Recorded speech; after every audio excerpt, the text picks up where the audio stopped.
عزيز سلامتنا كابو استوديو ساتلايت تلفزيون ريساتي بصحكم كبرى سمعتنا نساعة تدالو زينا صعيب وقربيو زينا زغرب لكم محمد اسماعيل حسنا مكتال مجمر اغن ارس زينا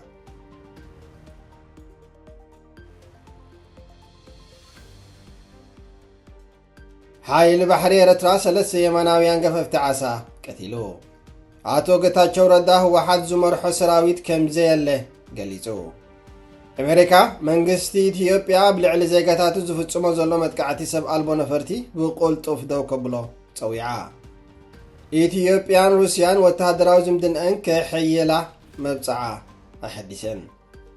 ኣብ ምድረ በዳ ሊብያ 11 ሱዳናውያን ብፅምእማይ ሞይቶም አሜሪካ ናብ ደቡብ ሱዳን ዝጠረዘቶም 8 ስደተኛታት ከሳብ ውሳነ ዝወሃብ ኣብ ጅቡቲ ክጸንሑ ወሲና ዝራቱ ይስዕብ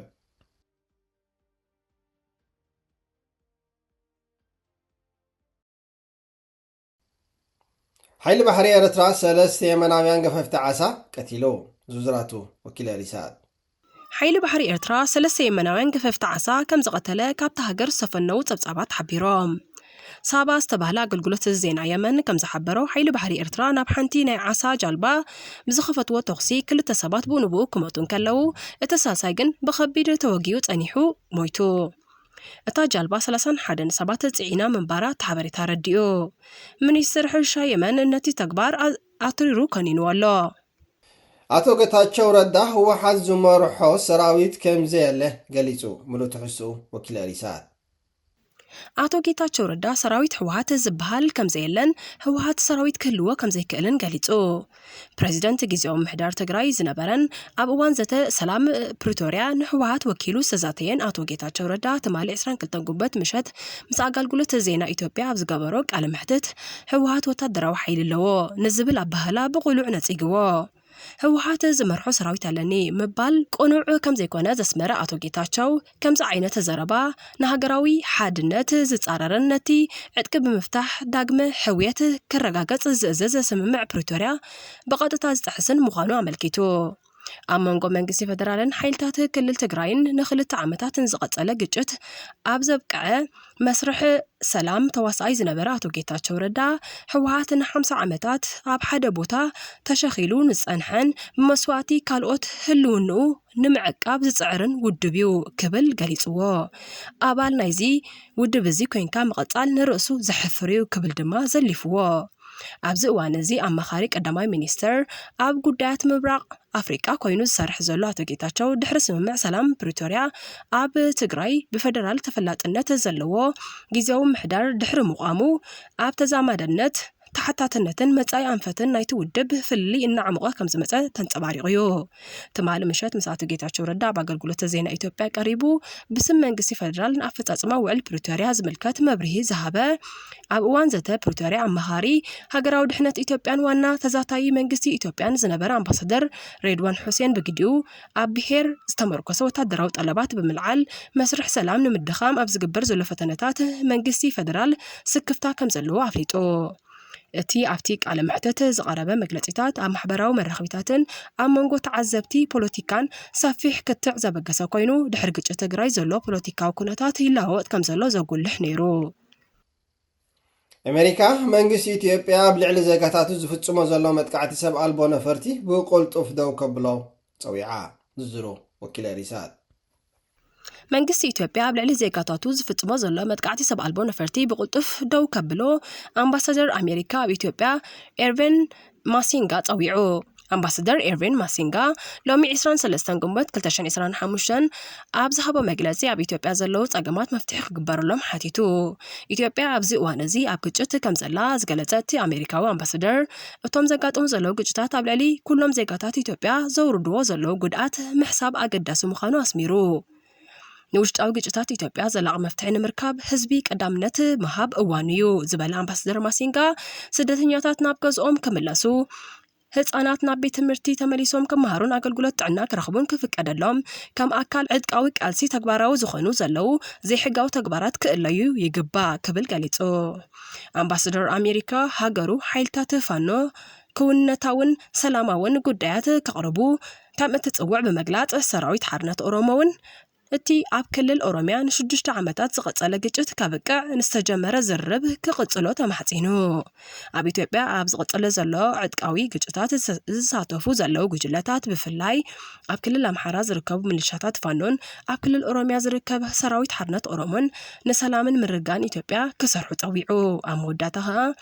ኣምባሳደር ኣሜሪካ ንሰላምን ምርጋን እንጽዕረሉ ጊዜ ሕጂ ክብል ገሊጹ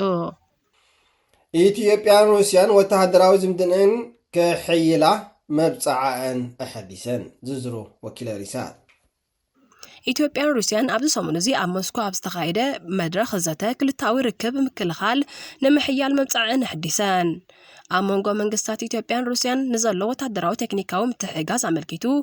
ኣብ ዝተሰላሰለ መበል 14 ኣኼባ ሓይሊ ዕማም ካብ ክልቲኡ ሃገራት ዝመጹ ላዕለዎት ሰበስልጣን ምክልኻል ተረኺቦም ዝዓመቆ ወተሃደራዊ ምትሕባር ንምትግባር ዝሕግዙ መንገድታት ከም ዝዳሰሱ ቴሌቪዥን ዋርያ ሓቢራ ብሚኒስትር ዴታ ምክልኻል ማርታ ሉዊጊ ዝምራሕ ጉጅለ ልኡኽ ኢትዮጵያ ወተሃደራውን ቴክኒካውን ምትሕብባር ኣብቲ ነዊሕ እዋን ዝጸንሐ ርክብ ክልቲአን ሃገራት ኣገዳሲ ባእታ ኮይኑ ይቕጽል ከም ዘሎ ኣረጋጊጹ ማርታ ሉዊጊ ኣብ መኽፈቲ መደረ ሃገራ ዓቕሚ ምክልኻላ ዘመናዊ ንምግባር ፍርያት ምክልኻል ውሽጢ ሃገር ንምዕባይ ከምኡውን ናጽነት ቴክኖሎጂ ንምስጓም ዘለዋ ተወፋይነት ገሊጻ ሩስያዊት መዘና ኣናቶሊ ፑንቺክ ብግድኣ ሩስያ ኣብ ሓበራዊ ወተሃደራዊ ስልጠና ምፍራይ ወተሃደራዊ ንዋትን ምስግጋር ቴክኖሎጂን ንኢትዮጵያ ክትድግፍ ምዃና ብምርጋጽ ንኢትዮጵያ ስትራቴጂካዊት መሻርክቲ ብምባል ገሊጻታ እቲ ዝርርብ ኢትዮጵያ ወተሃደራዊ ዘመናዊነትን ስትራቴጂካዊ ርእሰ ምሕደራን ንምምጻእ ናብ ምብራቃውያን መሓዙት ሃገራት ገጻ ኣብ እትጥምተሉ ዘላ ከምኡውን ዓለማዊ ዳግመ ምትዕርራይ ኣብ ቀርኒ ኣፍሪቃ እናዓበየ ዝኸይድ ዘሎ ውድድርን ኣብ ዝረኣየሉ ዘሎ እዋን እዩ ዝካየድ ዘሎ ኣብ ዝቀረበ እዋን ኣብ መንጎ ክልቲአን ሃገራት ብዝግበር ዘሎ ርክባት ብሓገዝ ሩስያ ሓይልታት ባሕሪ ኢትዮጵያ ዳግም ንምህናፅን ኣብ ውጭ ሃገር ዝካየድ ዘሎ ዓቕሚ ምፍራይ ወተሃደራዊ ንዋትን ንምዕባልን መደብ ተታሒዙ ከም ዘሎ ይግለጽ ኢትዮጵያን ሩስያን ኣብ ምፍራይ ኣጽዋር ምሕያል ቴክኖሎጂ ሰብ ኣልቦ ነፈርቲ ከምኡውን ምትሕባር ስለያ ሓድሽ ስምምዓት ክፈራረማ ትጽቢት ይግበር እቲ ኪዳን ንዞባዊ ዳይናሚክስ ምክልኻል ክቕይርን ጽልዋ ሩስያ ኣብ ምብራቕ ኣፍሪቃ ዝያዳ ክዕብን ከም ዝኽእል ተንተንቲ ይሕብሩ ኣብ ምድረ በዳ ሊብያ 11 ሱዳናውያን ብጽምኢ ማይ ሞይቶም ዝዝሩ ወኪል ሪሳት ኣብ ደቡባዊ ምድረ በዳ ሰሃራ ኣብ ከባቢ ደቡባዊ ምብራቕ ከተማ ኩፍራ መኪድኦም ብምብልሻዋ 11 ሱዳናውያን ስደተኛታት ብጽምኢ ማይ ከም ዝሞቱ ሽኒዋ ሓቢሩ ክፍሊ ህጹጽ ሕክምና ሊብያ ኣብ ወግዓዊ ናይ ፌስቡክ ገጹ ኣብ ዘውጽኦ መግለጺ እቶም ሱዳናውያን ተጓዓዝቲ መኪኖኦም ዝተበላሸወት ኣብ ምድረ በዳ ሰሃራ ተዓጽዮም ከም ዝጸንሑ ሓቢሩ መወቲ ደቂ ኣንስትዮን ህጻናትን ከም ዝነበርዎም ዝሓበረት መግለጺ ካልኦት ምስታ ጉጅለ ዝጓዓዙ ዝነበሩ 15 ሰባት ብህይወት ከም ዝደሓኑ ገሊጹ ድሕርቲ ትራጀዲ ካብ ሚያዝያ 2023 ጀሚሩ ክሳብ ሕጂ ዝቕጽል ዘሎ ልዕሊ 12 ሚልዮን ሰባት ካብ ቤት ንብረቶም ዘመዛበለ ግጭት ሱዳን ኣብ ዝሓደሙ ዘለው ሰባት ዘጋጥም ዘሎ ሓደጋታት እናወሰኸ ይኸይድ ከም ዘሎ ዘመልክት ምዃኑ ላዕለዋይ ኮሚሽነር ስደተኛታት ሕቡራት ሃገራት ኣፍሊጡ ኣሜሪካ ናብ ደቡብ ሱዳን ዝጠረዘቶም 8 ስደተኛታት ክሳብ ውሳነ ዝወሃብ ኣብ ጅቡቲ ክጸንሑ ወሲና ዝዝሩ ወኪል ሪሳት ኣሜሪካ ናብ ደቡብ ሱዳን ዝጠረዘቶም 8 ስደተኛታት እንተወሓደ ንክልተ ሳምንታት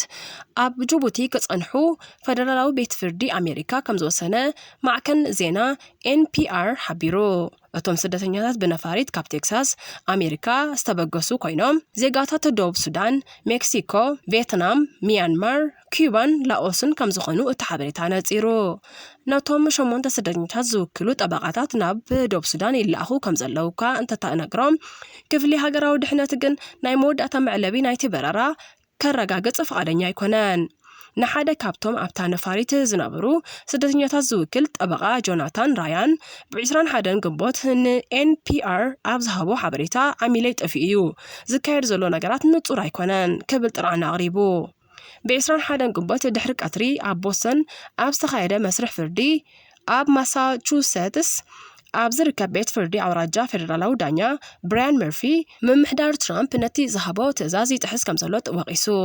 እቲ ትእዛዝ ሰባት ነቲ ናይ ምስጓገ ትእዛዝ ክቃወሙ ዕድል ከይረኽቡ ካብ ድሌቶም ወጻኢ ናብ ካልኦት ሃገራት ከይስጓጉ ዝኽልክል ምዃኑ ድማ ገሊጹ መርፊ እቶም ውልቀ ሰባት መስርሕ ምስጓግ ንምቅዋም እንተወሓደ 15 መዓልታት ክወሃቦም ኣዚዙ